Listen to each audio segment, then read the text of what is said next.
These last 81 days, we've had plenty of evidence of the downside of offshore drilling. But tonight, senior correspondent Brian Wilson looks at whether the upside justifies that risk.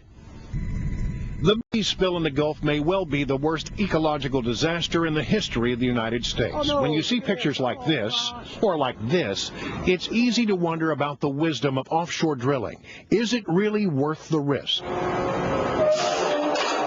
Well, we've been drilling in the Gulf since the mid-40s. There are more than 50,000 well holes punched into the seabed just off the U.S. coast.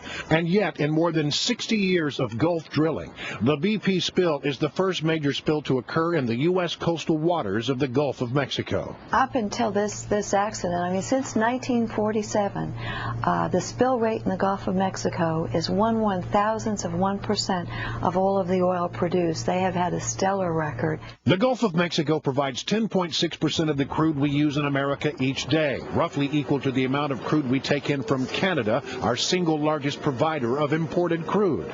And from that Gulf crude collected each day, we produce roughly 31.2 million gallons of gasoline, enough on average to drive every car registered in America roughly 9 miles.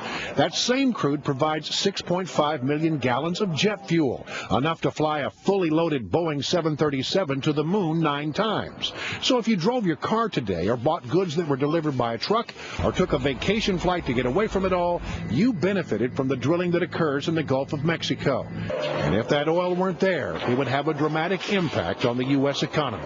We want less prosperity, then a great way to do it is to cut off oil. And if we had to replace the oil we take from the Gulf, it would mean that 3/4 of the oil we use every day would have to be imported. We already import 64% of our oil. Some may remember the oil shortages of 1973, long gasoline lines, skyrocketing prices. Well, that occurred when OPEC held back just 7% of the oil it had been sending. Again, we currently get 10% of our crude from the Gulf.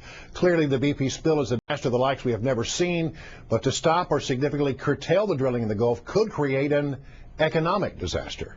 Chris?